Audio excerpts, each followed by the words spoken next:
নমস্কার দর্শক বন্ধুরা, মুনমুনের পৃথিবীতে সকলকে জানাই স্বাগত। আজকে একটা শিমের তেল ঝাল রেসিপি নিয়ে হাজির হয়ে গেছি আপনাদের সামনে। আশা করি কিন্তু রেসিপিটা ভালোই লাগবে। প্রথম থেকে শেষ অবধি দেখার অনুরোধ থাকলো। শিম তো আমরা অনেক রকম করে খাই বাড়িতে, একবার অবশ্যই কিন্তু শিমের তেল ঝাল করে খেয়ে দেখবেন। আশা করি কিন্তু খুব ভালো লাগবে। ভালো লাগলে কিন্তু লাইক কমেন্ট শেয়ার করতে কিন্তু একদমই ভুলবেন না। বন্ধুদের বলছি আমার পাশে থাকুন, সাপোর্ট করুন। চলুন তার রেসিপিটা শুরু করা যাক।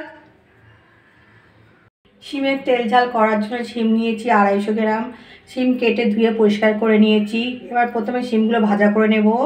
শিমগুলো ভাজার জন্য কড়াতে তেল দিয়ে দেব। তেলটা গরম হয়ে গেছে, তেলের মধ্যে যোগ করে দেবো সামান্য লবণ আর হলুদ দিয়ে শিমটা কিন্তু ভালো করে নাড়াচাড়া করে ভাজা করে নেব। তেলের মধ্যে লবণটা ভালো করে মিশিয়ে নিলাম। এবার কিন্তু শিমগুলো অ্যাড করে দেবো।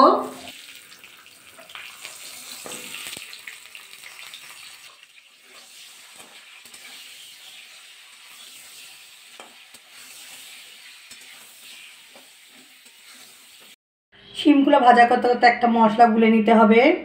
একটা বাটির মধ্যে 1/2 চামচ জিরের গুঁড়ো।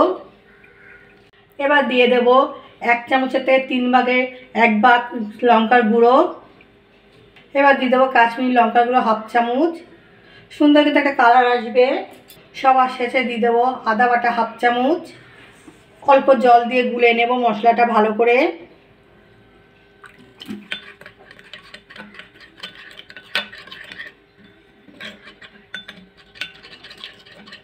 ভালো করে গুলে নিয়েছি। এর সাথে আর একটা মশলা বেটে নিতে হবে। এবার মশলার বাটিটা সরিয়ে রাখবো।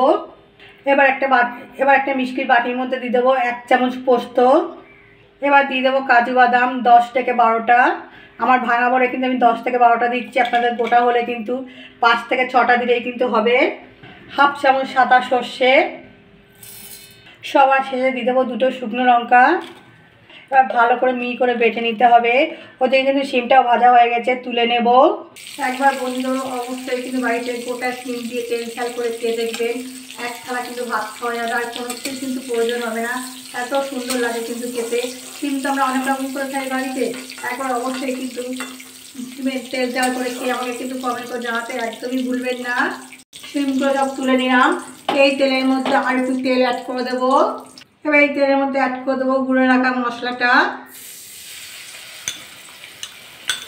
ভালো করে নাড়াচাড়া করে দেবো।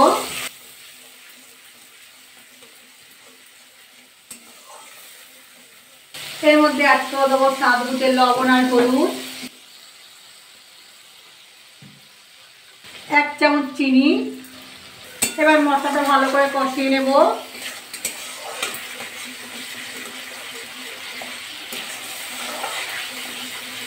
মশলাটা কিন্তু ভালো করে কষিয়ে নিয়েছি। দেখুন বন্ধু মশলা দিয়ে কিন্তু তেল ছাড়ছে। যে মশলাটা বেটে রেখেছিলাম সেই মশলাটা এবার অ্যাড করে দেবো।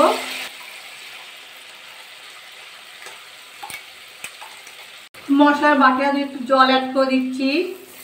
এবার ভালো করে মশলাটা কষিয়ে নেব।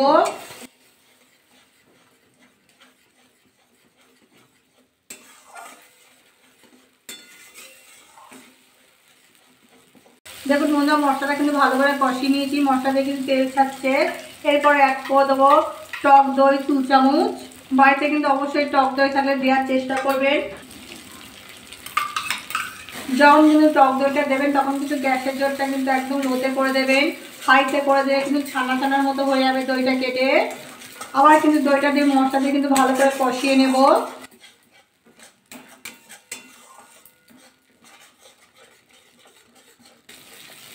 দেখুন বন্ধুরা টক দই দিয়ে কিন্তু মশলাটা ভালো করে কষিয়ে নিয়েছি। মশলা দিয়ে কিন্তু তেল ছাড়ছে।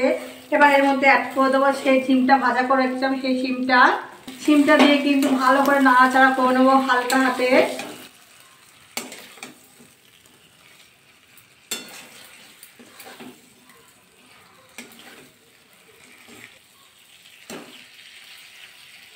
এবার জল অ্যাড করে দেবো। জলটা কিন্তু বেশি অ্যাড করব না, আপনারা বুঝে কিন্তু অ্যাড করবেন জলটা।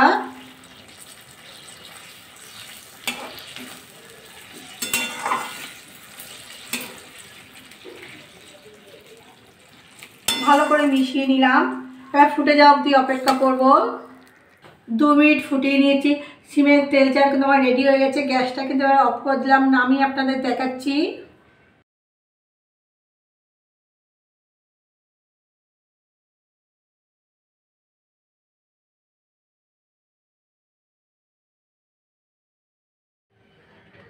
দেখুন বন্ধুরা কী সুন্দর না লাগছে দেখতে। একবার অবশ্যই কিন্তু বাড়িতে সিমের তেল ঝাল করে খেয়ে আমাকে কমেন্ট করে জানাতে একদমই ভুলবেন না। আশা করি কিন্তু আপনাদের খুবই ভালো লাগবে। ভালো লাগলে কিন্তু একটা লাইক করতে একদমই ভুলবেন না। বন্ধুদের বলছি আমার পাশে থাকুন, সাপোর্ট করুন। আজকের মতো এই অবধি, কালকে একটা নতুন ধরনের রেসিপি নিয়ে হাজির হয়ে যাবো আপনাদের সামনে।